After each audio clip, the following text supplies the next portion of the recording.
Magandang araw. So, let us start the review for the Math 152. So, dito ang pag-aaralan natin ay yung modules 13 to 17. And let us start with the module 13. And this is entitled the trigonometric and inverse trigonometric functions. But before that, bago tayo mag-start doon sa mismong trigo natin, simulan muna natin sa pinaka-basic. Okay? So, nagsisimula tayo lagi sa isang point. At yung point na yan ay kahit saan mo ilagay sa isang Cartesian plane. Yung point na yan ay pwede natin lagyan ng pangalan. Let's say, point A. Okay? And then, kung gusto mo siyang dagdagan, we use this, magdagdag tayo ngayon ng point B. And when you, or pag pinagsama natin, pinag-match natin, or we, what do you call that?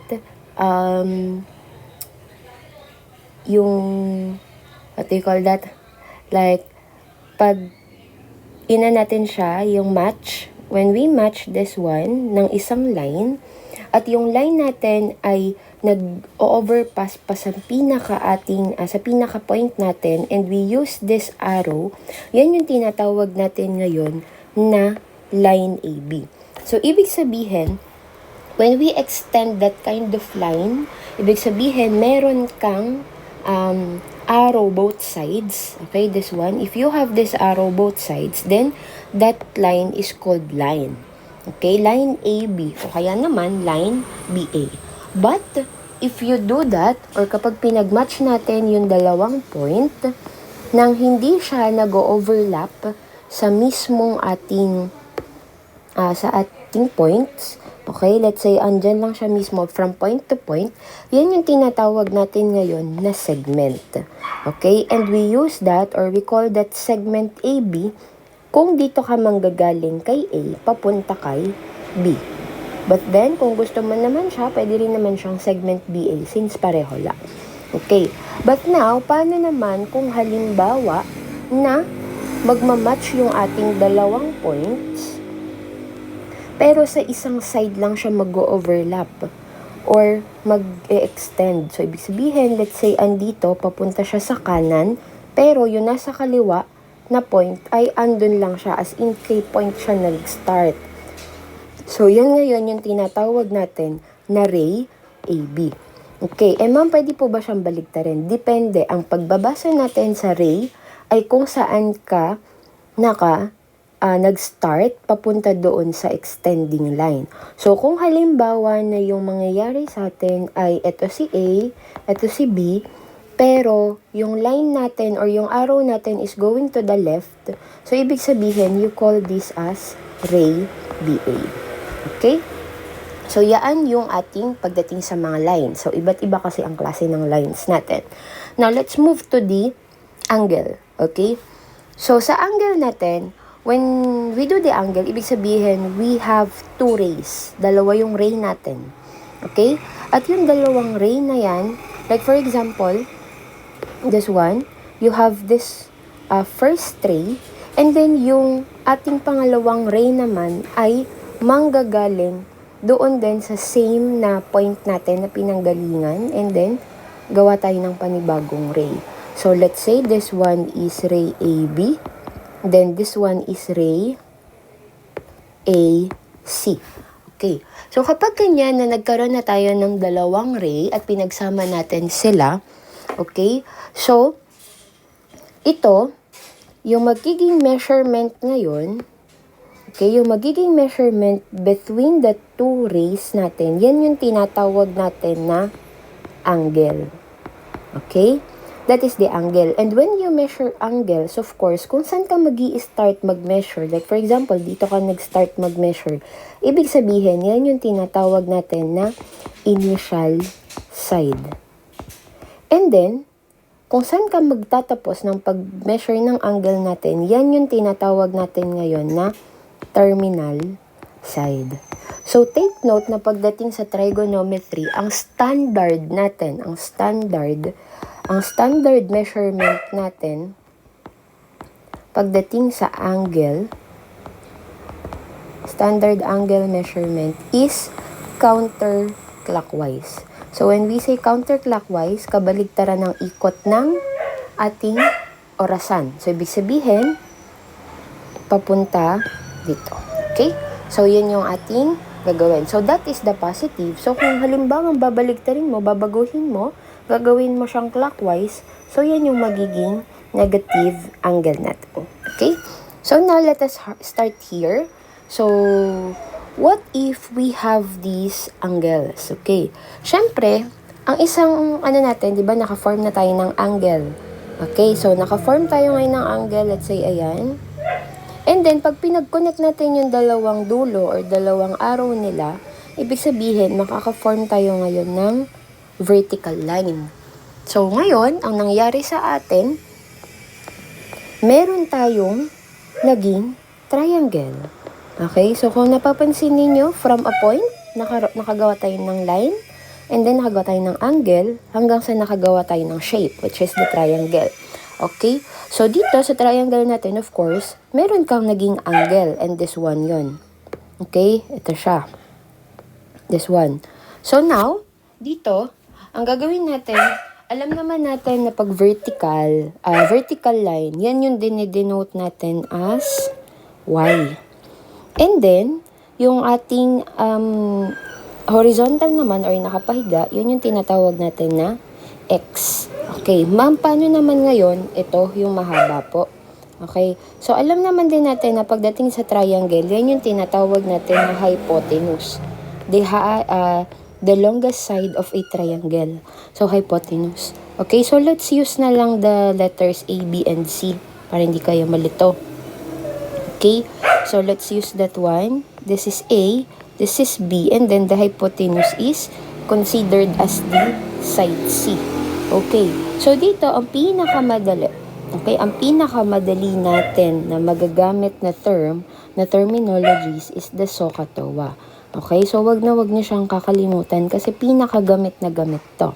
Okay, so dito, wag din kayong malilito na pagdating sa horizontal, siya agad si adjacent. Okay, and then pagdating sa vertical, ito agad si opposite. No, hindi siya lagi ha. Take note of that, hindi lagi.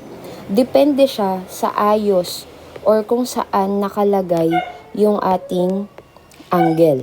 Nataon lang na yung angle natin ay nakalagay dito sa ating horizontal. Okay, what if magbago? Halimbawa, napalitan siya. Okay? So, same triangle pero yung angle mo napunta dito sa taas. Okay, nasa taas na siya. So, ibig sabihin, ang magiging opposite na niyan, of course, yung nasa tapat niya, this will now be the opposite. Okay? And then, since ito yung kanyang adjacent side, or dyan siya nakatabi na side, ito na ngayon yung magiging adjacent side natin. But for the hypotenuse, hindi naman nagbabago ang definition ng hypotenuse. The longest side among the triangle. Okay? So, ibig sabihin, yan pa rin yung hypotenuse natin. Okay? So, now, gamitin natin si SOHCAHTOA. Sabi natin, sin theta is equal to the opposite over the hypotenuse. So, ibig sabihin, hindi nyo agad pwedeng sabihin na it is B over C. Hindi kasi take note of this one dahil hindi nga siya lagi. Okay, paano ko ito ginawa nyong A, ito si B. So, mali na kayo. Okay? Basta ang lagi nyo nalang titignan saan ba nakalocate yung ating angle. Okay? So, dito, mali yan. Okay? And then, when we have the cosine naman, so cosine theta is the adjacent over the hypotenuse. Okay? And then, last one naman natin is the tangent. Tangent theta is equal to the opposite over the adjacent. Okay, that is the basic trigonometric functions.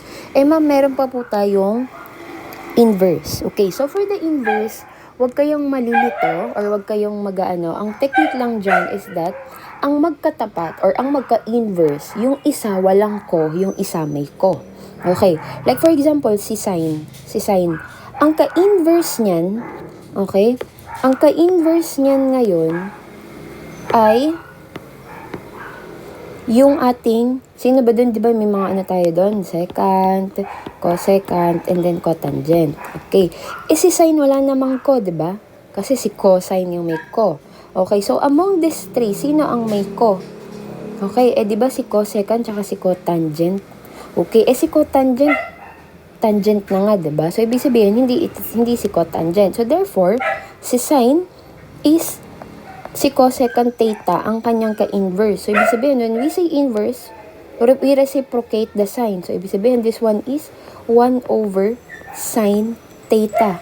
O kaya naman, baligtarin natin yung given sa SOHCAHTOA, this one. So, magiging, ito ay hypotenuse over the opposite. Okay? So, binaligtad natin. Pinagbaligtad natin yung pwesto niya. And then, what about now si cosine? Okay, si cosine, since may ko na siya, edi ang kabaligtaran naman niya yung wala dapat ko, which is si secant. Okay, secant theta, inverse function daw siya ni cosine theta.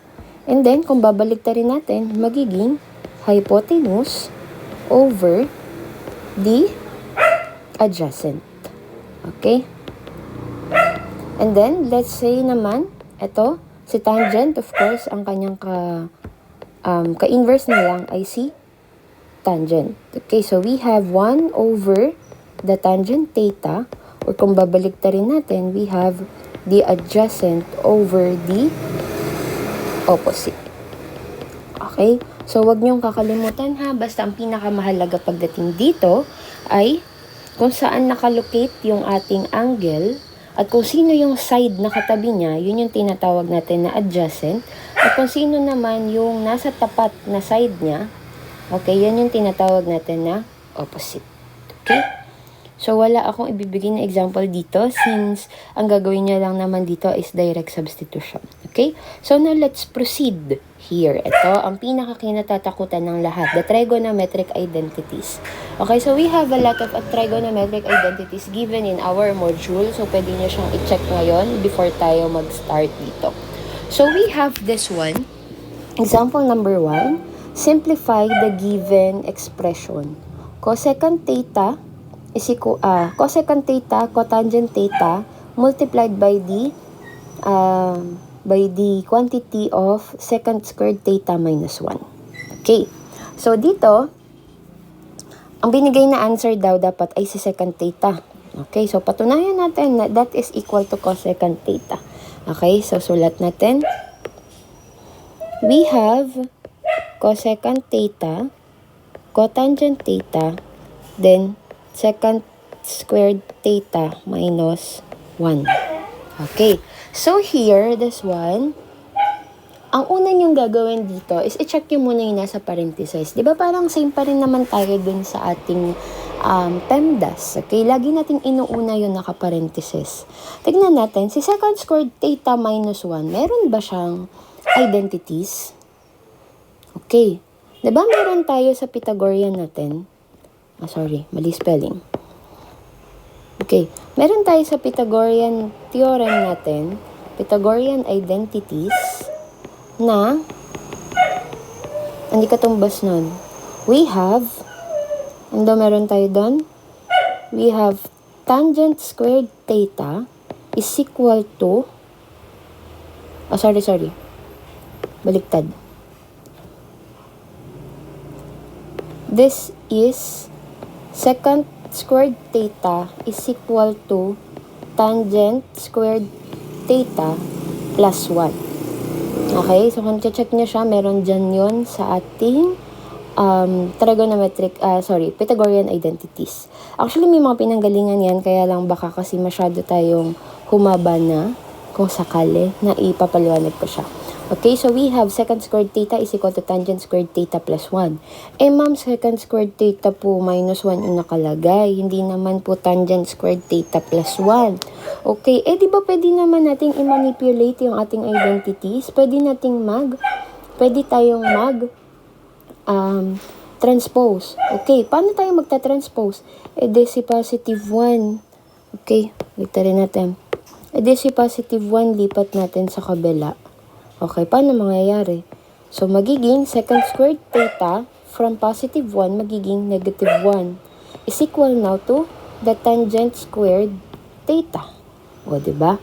So, ibig sabihin daw, si secant squared theta minus 1 ay katumbas ni tangent squared theta. So, pwede na natin siyang palitan. So, magkakaroon tayo cosecant theta, cotangent theta is now equal. Okay? So, this one, palitan na natin siya ng tangent squared theta. Okay? So, nagkakaroon na tayo ngayon ng pag-asa. Okay. So, dito, ang gagawin na lang natin is that, palitan naman natin. Di ba si tangent squared theta, ito, si tangent squared theta, pwede natin yung isulat as tangent theta, o pagbaliktad, paghiwalay natin. Kasi tangent times tangent is tangent squared. Okay, and then, si cotangent theta, di ba, sabi natin that is the inverse of a tangent. So, ibig sabihin, pwede natin siyang palitan. Okay? So, sulatan natin si cosecant theta, hindi pa natin pinapalitan. Take note ha. Cosecant theta, and then si cotangent theta, palitan natin ng 1 over tangent theta. Okay, lagyan ko siya ng parenthesis. And then, si tangent squared theta, panalitan din daw natin ng tangent theta, tangent theta. Okay, lagyan din natin siya ng parenthesis. Ayan na, nakikita na ba? Okay. So, kung mapapansin natin, may tangent theta ka sa baba, may isang tangent theta ka sa taas. So, cancel na natin. Sino na lang ngayon ang mga natira? Okay. Ang natira na lang ay si cosecant theta, then si 1, which is hindi na natin ilalagay, and then si tangent theta. Okay. Now, sabi natin, cosecant theta is the inverse of what? 1 over the sine theta. Tama ba? And then, si tangent theta, okay, from reciprocal, at the reciprocal identities, tangent theta is equal to what? Sine over cosine. Tama ba? Sine theta over the cosine theta. Okay, so ibig sabihin ay kopyahin lang natin, palitan natin, magiging 1 over sine theta, si cosecant theta, and then si tangent theta naman daw ay sine theta over cosine theta. O, yan na. Mapapansin natin, may sine theta ka sa baba, may sine theta ka sa taas. Pwede na nating i-cancel. So, sino na lang ngayon ang mga natira? Ang natira na lang ay si 1 over the cosine theta. So, we have 1 over cosine theta. Okay. Di ba, balikan natin, sabi natin, 1 over cosine theta is equal to secant theta. So, therefore, the final answer here is secant theta. At napatunayan natin ngayon yung binigay na answer. Okay? So, huwag kayong magpapalit agad sa identities. Isa-isa. Para hindi kayo nalilito. Kasi baka mamaya sa dami ng pinapalitan nyo, hindi nyo na rin siya naiintindihan. Okay? So, another one. Let us have this example number 2. Simplify the given expression. Wow, ang sagot lang daw niya ay 1. Okay. So, we have cosine negative x, sine x, cotangent x plus sine squared x. Okay. So, let's use this one. We have, again, kopyahin natin, cosine negative x, sine x, cotangent x, plus sine squared x. Okay. Again, sabi ko sa inyo, unahin nyo ay yung nakaparenthesis. At ang may nakaparenthesis sa atin dito is si cosine negative x. Okay. So, we have these even-odd identities wherein si cosine at si secant, kapag naka-negative yung kanyang value ng theta, that will just be equal to the cosine of a positive angle. Okay. So, bakit ganon? Let's use the Pythagorean theorem. Okay. Cosine. Di ba ang cosine natin is nakukuha natin si x? Okay. So, kung ang negative x natin, ibig sabihin, papunta siya sa negative. Okay? Papunta siya sa negative value. Ibig sabihin, baligtad. So, di ba sabi natin kanina, ang ating positive angle is clockwise. Counterclockwise. At ang negative angle natin is clockwise. Okay, so kung yan ay positive, papunta ka dito. Ibig sabihin, ang makukuha mo ay positive x. At kung ikaw naman ay magne-negative angle, okay, negative angle, ibig sabihin, papunta ka ngayon dito sa ibaba. Di ba makukuha mo pa rin naman na x value is positive x. So that's why, cosine negative x is just equal to cosine x. Okay, so since magiging positive lang din naman pala siya, palitan na natin to. Magiging cosine x, sin x, cotangent x, plus sine squared x. Okay, next natin. Sa kanilang apat, we have 1, 2, 3, 4. Sa kanilang apat, si cotangent lang ang ating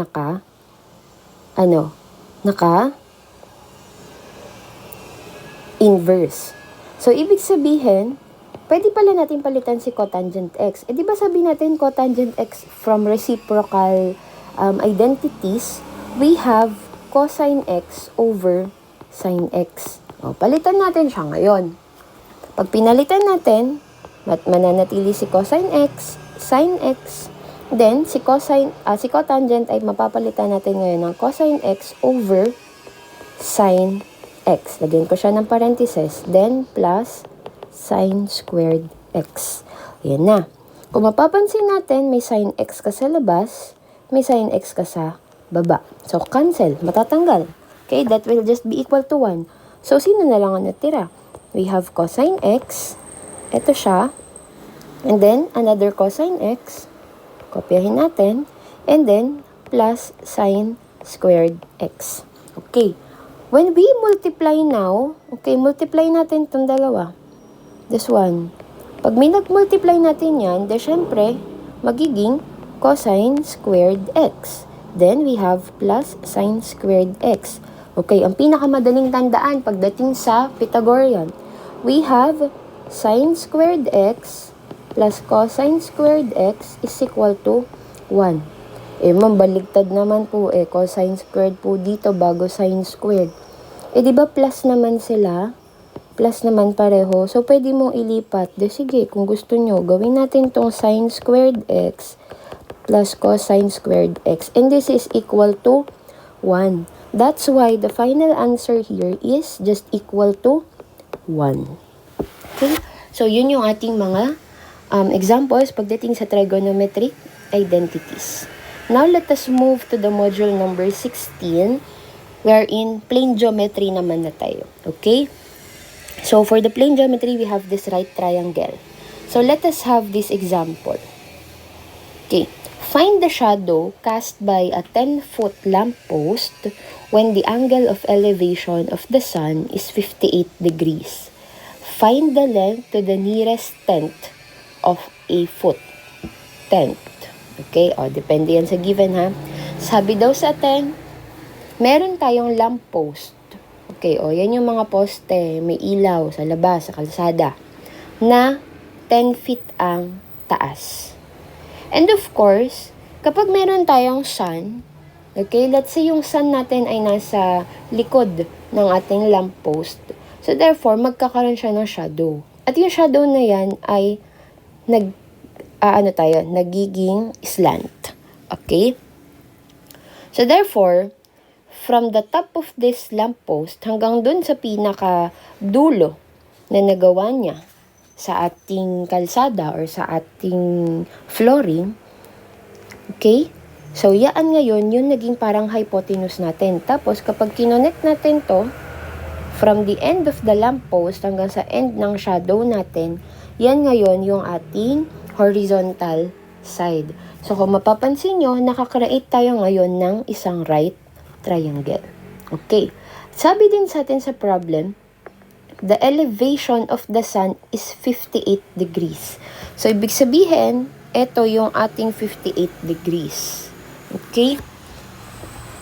So, the elevation daw kasi, when we say elevation, yaan yung angle from the horizontal up to the hypotenuse or for the terminal side. Okay? And that is 58 degrees.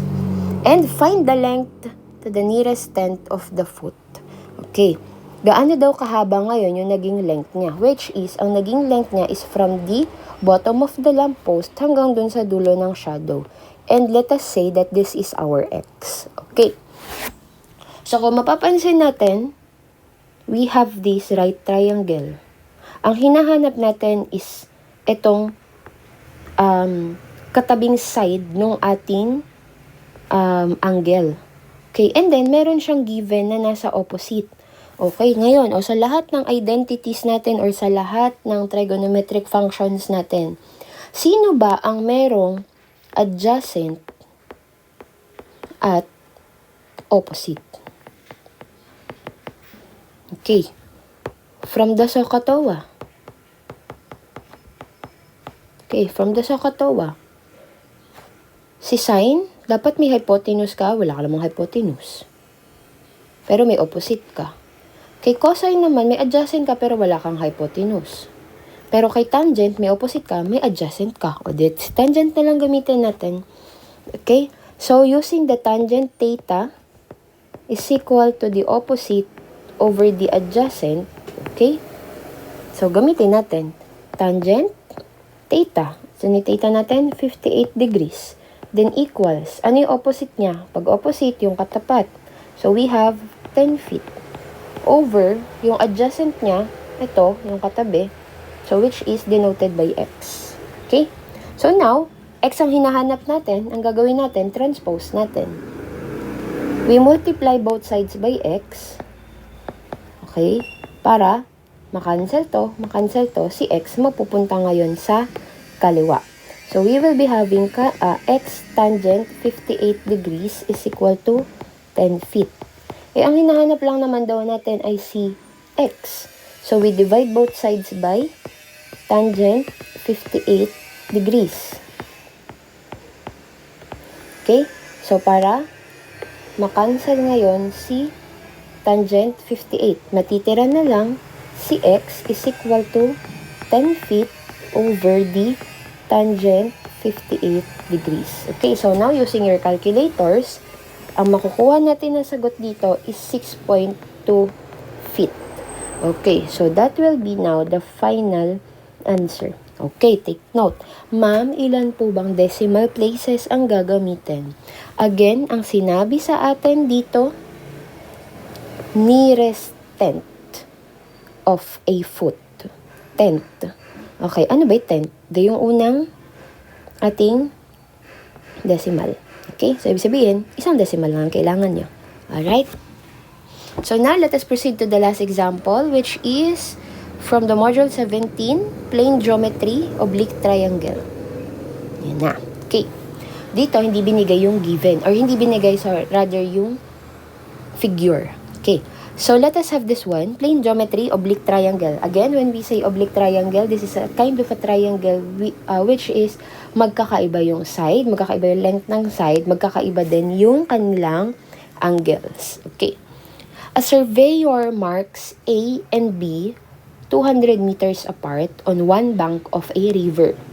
She sights a point C on the opposite bank and determines angle A is equal to 57 degrees and angle B is equal to 42 degrees. What is the distance from A to C? Okay. Paano siyang ida-drawing? Una, sabi natin may river. Okay, may ilog daw. Let's say ito yung ilog. Ayan, ilog yan ah. Ayan, ilog. Sabi niya, a surveyor marks points A and B 200 meters apart on one bank. So, let's say na ito yung unang bank natin. Ito yung unang point natin. This is letter A. And then, let's say, ito yung ating B. Okay, para hindi kayo maanahan. Baka sabihin nyo magkapantay. Okay. So, let's say, andito si B. Okay, nasa isang bank sila ha. And, sabi niya, okay, palitan na natin to. This one, green. Okay, sabi niya, points A and B is 200 meters apart. So, ibig sabihin, we have AB is equal to 200 meters. Yun yung layo nila. Then, she cites a point C on the opposite bank. So, when we say opposite bank, then nandito siya sa kabilang side. So, therefore, let's say, andito naman si point C. Let's say, ito si point C. So, kung ngayon, gagawan natin siya, or titrace natin yung kanilang naging mga points, from A to C, let's say, ito siya, then BC. Okay, ayan. O, makikita natin, nakagawa tayo ngayon ng ating triangle. Pero sabi niya, determines angle A as 57. So, ibig sabihin, dito daw, ang angle A natin is 57 degrees. And the angle B is 42 degrees. So, dito naman, si angle B is 42 degrees. Ang tinatanong ngayon, what is the distance from A to C? So, ito yung hinahanap, the distance from A to C. Okay. So, paano ngayon yung ating pwedeng gawin? Okay. So, meron tayo ditong mga given na angle A, angle B, and AB. Our AB. Okay. Now, ang kailangan natin ay ito. Pero, ang side na meron lang tayo ay ito. Okay? So, pwede natin gamitin ngayon si sine law. Diba si sine law natin ay yung side daw, let's say yung side ni AB, ay naka-ratio siya sa opposite niya na angle. Eh, ang opposite angle niya ay si sine C. Okay? And this will be equal to, okay, so let's say si AC, yung ating side AC, ay naka-ratio sa kanyang opposite angle na sine B. Okay. May AB ba tayo? Yes, meron. Meron. Sine C. May angle C ba tayo? Wala. Si AC, yan yung hinahanap. Si B, meron tayo? Yes, meron. Okay. So, we have two unknowns. Pwede ba natin siyang makuha? Let's try. Ang kailangan kasi natin si AC, di ba? So, ang problema natin ngayon ay makuha yung angle C. And, take note that every triangle, all triangles, kahit anong klase pang triangle yan, the sum of all the internal or the interior angles, when we say interior angles, lahat ng nasa loob na angle, ay equal kay 180 degrees. So, ibig sabihin, angle A plus angle B plus angle C is equal kay 180 degrees. Okay, take note of that. So, now, kung ganun pala, pwede natin makuha si C. Kasi may A and B tayo, diba? So, let us have this. 180 degrees is equal to A daw natin na 57 degrees plus, B natin, 42 degrees, then plus C. Okay, so isa na lang yung ating hinahanap. So, therefore, C is equal to 180 minus 57 minus 42. Okay, nilipat lang natin to. Okay, so now, ano makukuha nating angle C? Okay, so, we have 57 plus 42. We have 99. So, therefore, i-less natin siya sa 180. Okay, so we have 1781. Okay, tama ba? Yes. Okay, so we have 81 degrees. Okay, so kung 81 degrees yan, so pwede na natin palitan.